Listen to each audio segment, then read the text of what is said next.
दोस्तों, कैसे हैं आप सभी। आशा करती हूँ आप सभी स्वस्थ होंगे।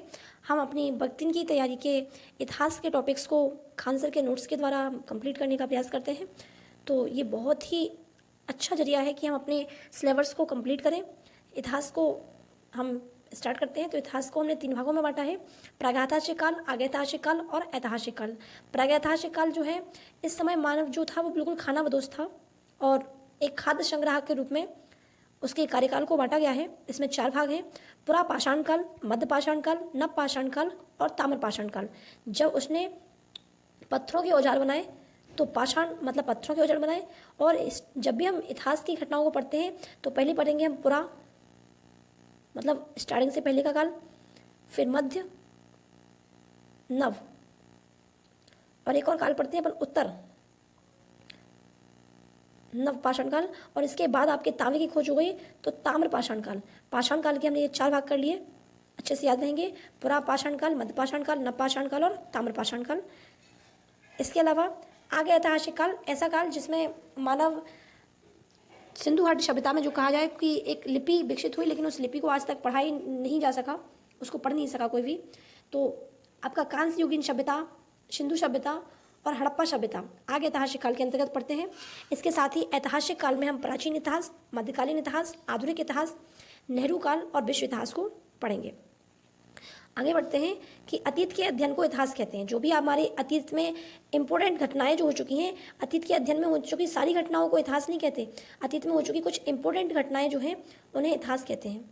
इतिहास के जो जनक हैं, इतिहास के जो फादर हैं, वो कौन है? आपके हेरोडोट्स हैं। हासे हिस्ट्री, हासे हेरोडोट्स। और जो आपकी हिस्ट्री का जो इम्पोर्टेंट टाइम है उसको क्या कहेंगे? आप इतिहास कहेंगे। आपकी अतीत की इम्पोर्टेंट घटनाओं को इतिहास कहते हैं। मानव जाति का पलना जिसे कहते हैं वो अफ्रीका महाद्वीप और सभ्यता का पलना एशिया महाद्वीप को कहा जाता है। प्रागैतिहासिक काल वह काल जिस समय मानव लिखना पढ़ना नहीं जानता था, जिसकी जानकारी केवल पुरातात्विक साक्ष्य से मिलती है। इसके अंतर्गत पाषाण काल को रखते हैं। इसके बाद है आपका पाषाण काल, स्टोन एज। वह समय जब मानव पत्थर के औजार हथियार का उपयोग करता था, पाषाण काल कहलाता था। सर्वप्रथम 1863 में रॉबर्ट बुशफोर्ड ने पाषाणकालीन सभ्यता की खोज की। ये क्वेश्चन इंपोर्टेंट हो सकता है। भारतीय पुरातत्व के पिता अलेक्जेंडर कनिंघम है। भारतीय का पुरातत्व संग्रहालय जो है, इंदिरा गांधी मानव संग्रहालय, वो भोपाल में स्थित है। यह संस्कृति मंत्रालय के अधीन है। मिलने वाली धातुओं के आधार पर नामकरण क्रिश्चियन थॉमस ने किया। जो धातुएं मिली उसके आधार पर नामकरण किसने किया? क्रिश्चियन थॉमसन ने किया। लिखावट के आधार पर वर्गीकरण जॉन व्रुश ने किया।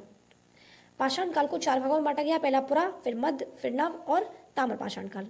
तो पुरा पाषाण काल जो है वो 20 लाख ईसा पूर्व से 12,000 ईसा पूर्व तक के काल को है। यह इतिहास के सबसे आरंभिक समय था। इस समय के मानव को आदि मानव कहा जाता था। इस समय के मानव खानाबदोश, खाद्य संग्राहक, अर्थात उसके जीवन का मुख्य उद्देश्य सिर्फ क्या था? अपना पेट भरना था।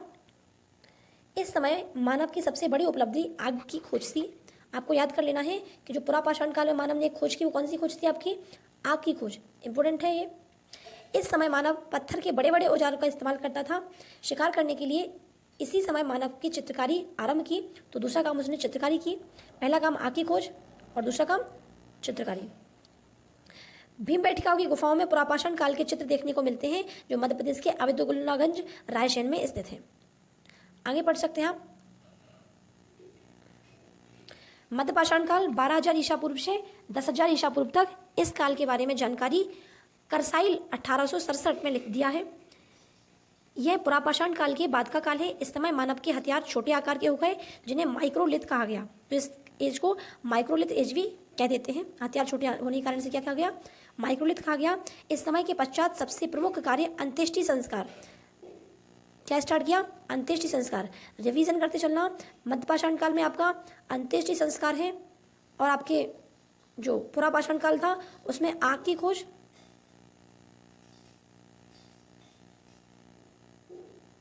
एक इंपॉर्टेंट फैक्ट था, है ना। बढ़ते हैं आगे। इसी काल के दौरान अस्थि पंजर का सबसे पहला अवशेष प्रतापगढ़ यूपी सराय नाहर मैदहा नामक स्थान से प्राप्त हुआ। नवपाषाण काल या उत्तर पाषाण काल 10,000 ईसा पूर्व से 3,000 ईसा पूर्व तक। इस काल के बारे में जानकारी सर जॉन लुबाक ने 1865 में प्रस्तुत किया। इस काल में मानव के स्थायी आवास बना लिया, साथ ही कृषि एवं पशुपालन भी प्रारंभ कर दिया। मानव ने इस काल में पहिया तथा मनका खड़ी की खोज की। कर्नाटक की मैसूर के पास संगम कल्लू नामक नवपाषाणकालीन पुरास्थल राग के टीले से प्राप्त हुए। पशुपालन के साक्ष्य भारत में आदमगढ़ और बागोर राजस्थान से प्राप्त हुए हैं। कुछ नोट दे रहे हैं। मेहरगढ़ जो है वो पाकिस्तान के बलूचिस्तान में स्थित है। यहाँ पर सर्वप्रथम 7000 ईसा पूर्व सुलेमान और कीर्तन की पहाड़ियों के बीच कृषि के साक्ष्य मिले हैं। आप जब भारत का नक्शा देखेंगे तो आपको जो पाकिस्तान का ये एरिया मिलेगा, इसमें 2 पहाड़ियाँ हैं, सुलेमान और कीर्तन की पहाड़ियाँ। कलर चेंज कर लेते हैं। जो सुलेमान और कीर्तन की पहाड़ियाँ हैं, इनके बीच में कृषि के साक्ष्य प्राप्त हुए हैं। सबसे पहले इन दोनों पहाड़ियों के बीच में कृषि के साक्ष्य प्राप्त हुए हैं और कृषि में गेहूं और जौ की पहली फसल मिली गई है। बुर्जहोम यह कश्मीर में अवस्थित है। यहाँ पर गर्तावास गड्ढाघर के प्रमाण मिले हैं। मालिक के साथ कुत्ते को भी दफनाया गया। गुफ कराल, यहाँ पर मृदभांड का पहला प्रमाण प्राप्त हुआ। कोहिलवाड़ा यह उत्तर प्रदेश के बेलन घाटी में स्थित है। यहाँ पर चावल के प्राचीनतम साक्ष्य मिले हैं। चिराग यह बिहार के सरान जिले में, यहाँ से प्रचुर मात्रा में हड्डी के उपकरण प्राप्त हुए हैं। लेहुरा देव यह सर्वप्रथम नवीन सबसे प्राचीन चावल के साक्ष्य 9000 ईसा पूर्व से 7000 ईसा पूर्व प्राप्त हुए हैं। दमदमा, यहाँ पर एक ही कब्र में 3 मानव कंकाल मिले हैं। एक साथ 3 कंकाल कहाँ मिले आपके? दमदमा में। इसमें पहला पशु कुत्ता था, पाला गया पशु कौन था? पहला मानव द्वारा कुत्ता था। ताम्र पाषाण काल, यह पाषाण काल का अंतिम समय है। इस समय तांबे की खोज हुई, जिस कारण औद्योगिकरण शुरू हो गया। इसी औद्योगिकरण का विकसित रूप आप सिंधु सभ्यता में देखने को मिलता है। नब्दा टोली मध्य प्रदेश की एक महत्वपूर्ण ताम्र पाषाण काल पुरास्थल की है, जिसकी उत्खननकर्ता जो है वो SD सांकलिया को किया गया। मानव द्वारा खोजी गई पहली धातु आपकी तावा थी। इतिहास के लिए कुछ 1 लाइनर फैक्ट दिए हुए हैं, बहुत अच्छा नोट्स है सर का, तो हम इससे पढ़ सकते हैं। इतिहास के जनक हेरोडोट्स, भारतीय पुरातत्व के पिता अलेक्जेंडर कनिंघम, मानव द्वारा पाला गया पहला जानवर कुत्ता। किस काल को मार्गलित कहते हैं? मध्यपाषाण काल। किस काल को आखिटक शिकारी था व्यक्ति जब? तो पुरापाषाण काल में। किस स्थान पर पहली बार चावल के साक्ष्य मिले? उत्तर प्रदेश के इलाहाबाद के कोहिलवाड़ा में। मानव द्वारा खोजी गई सबसे पहली धातु कौन सी थी? तावा थी। सबसे पहली कृषि के प्रमाण कहाँ देखने को मिले? तो मेहरगढ़। सबसे पहले चावल के साक्ष्य देखने को मिले कोहिलवाड़ा, कोल्डिवा। आग का आविष्कार किस काल में हुआ? तो पुरापाषाण काल में। पहिए का आविष्कार नवपाषाण काल में। भीमबेटका किसके लिए प्रसिद्ध है? तो गुफाओं के लिए प्रसिद्ध है। राग के टीले किस नवपाषाणकालीन स्थल से संबंधित है? तो संगम कल्लू। रॉबर्ट बुशफ्रूट थे, कौन थे? भूगर्भ वैज्ञानिक एवं पुरातत्वविद थे। हड्डियों से निर्मित आभूषण भारत के मध्यपाषाण काल के संदर्भ में प्राप्त हुए हैं मैदहा से। किसको चारकोलित युग भी कहा जाता है? ताम्रपाषाण युग। कोपेनहेगन संग्रहालय की सामग्री पाषाण, कांस्य तथा लोह युगीन त्रियुगीन विभाजन किया गया है। किसने? थॉमसन ने। एक ही कब्र में 3 मानव कंकाल कहाँ से मिले हैं? दमदमा से। भीमबेटका की गुफाएं कहाँ स्थित है? अब्दुल्लागंज राजस्थान जिले में। भारतीय पुरातत्व सर्वेक्षण किस मंत्रालय के अधीन है? संस्कृति मंत्रालय। राष्ट्रीय मानव संग्रहालय कहाँ पर स्थित है? भोपाल में। गैरिक मृदभांड पात्र OCP का नामकरण हुआ हस्तिनापुर में।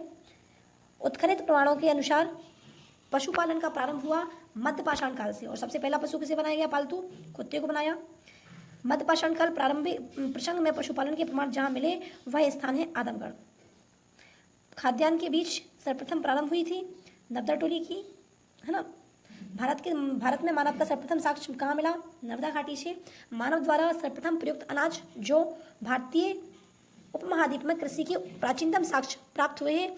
लहरोहादेव किस एक पुरातात्विक स्थल में पाषाण संस्कृति को लेकर हड़प्पा सभ्यता तक के सांस्कृतिक अवशेष प्राप्त हुए हैं? तो मेहरगढ़ से। नर्मदा टोली का उत्खनन किसने किया था? SD सांकलिया ने। नर्मदा टोली किस राज्य में अवस्थित है? मध्य प्रदेश में। किस स्थान पर मानव के साथ कुत्ते को दफनाया गया? तो बुर्जहोम गर्तावास गड्ढाघर में। गर्द आवास के साथ साक्ष्य प्राप्त हुए हैं बुर्जहोम से, और वहीं साथ में दमदमा में एक साथ 3 कंकाल मिले हैं। विंध्य क्षेत्र में प्राप्त किस तैलाश्रय में सर्वाधिक मानव कंकाल मिले हैं? तो लेखिया। पाषाणकालीन सभ्यता की तथा प्राचीनतम संस्कृति के अन्वेषण 1862 ईस्वी में सर्वप्रथम किया था। किसने? रॉबर्ट बुशफ्रूट ने। भारतीय प्रागैतिहासिक काल के पिता किसे कहा जाता है? रॉबर्ट बुशफ्रूट को। पुरापाषाण काल को किस अन्य नाम से भी जाना जाता है? तो आखेटक युग। बैल और हल की सहायता से कृषि कार्य करने की शुरुआत किस काल में हुई? नवपाषाण काल में। अग्नि का प्रयोग नवपाषाण काल में। भारत के किस स्थल पर नवपाषाण काल संस्कृति के प्राचीनतम साक्ष्य प्राप्त हुए हैं? मेहरगढ़ से। मध्यपाषाण काल में सर्वप्रथम प्रमुख लक्षण क्या था? लघु औजार। व्यापक उत्खनन के बाद मध्यपाषाण काल में मानव अस्थि अस्थियां किस क्षेत्र में प्राप्त हुई? गुजरात से। शवदान के दाह संस्कार की प्रक्रिया किस कालखंड में शुरू हुई? तो ये आपका मध्यपाषाण काल। मध्यपाषाण काल में प्रयुक्त होने वाले उपकरण बहुत छोटे थे, इसलिए इन्हें माइक्रोलिथ कहा गया। मध्य प्रदेश के आदमगढ़ तथा राजस्थान के बागौर प्रस्तुत करते पशुपालन के प्राचीनतम साक्ष्य। इस काल में मानव के अस्थिपंजर शारीरिक प्रारूप के सबसे पहला अवशेष स्थान प्राप्त हुआ है उत्तर प्रदेश के प्रतापगढ़ से और सराय नाहर मैदहा से। मेहरगढ़ में बसने वाले नवपाषाण काल युग के लोग अधिक उन्नत थे। वे गेहूं, जौ और रुई उगाते थे। वे घरों में रहते थे, कच्ची ईंटों के। दक्षिण भारत में नवपाषाणकालीन सभ्यता का प्रमुख स्थल कौन सा था? बेलारी, कर्नाटक प्रांत। विंध्य क्षेत्र का वह शैलाश्रय जहाँ पर सर्वाधिक मानव कंकाल प्राप्त हुए, लेखिया। भारतीय पुरातत्व सर्वेक्षण के साथ ही प्रथम महानिदेशक कौन थे आपके भारतीय पुरातत्व सर्वेक्षण के? तो जॉन मार्शल थे। हमारा ये टॉपिक है वो कंप्लीट होता है। यहाँ से कुछ ओटी क्वेश्चंस हैं जिन्हें हम नेक्स्ट वीडियो में कंप्लीट कर लेंगे, क्योंकि वीडियो ज़्यादा बड़ा हो जाएगा तो पढ़ने में फिर आपको समस्या होती है। मिलते हैं नेक्स्ट वीडियो में। आशा करती हूँ आप अपनी पढ़ाई को बेहतर ढंग से कर रहे होंगे। धन्यवाद।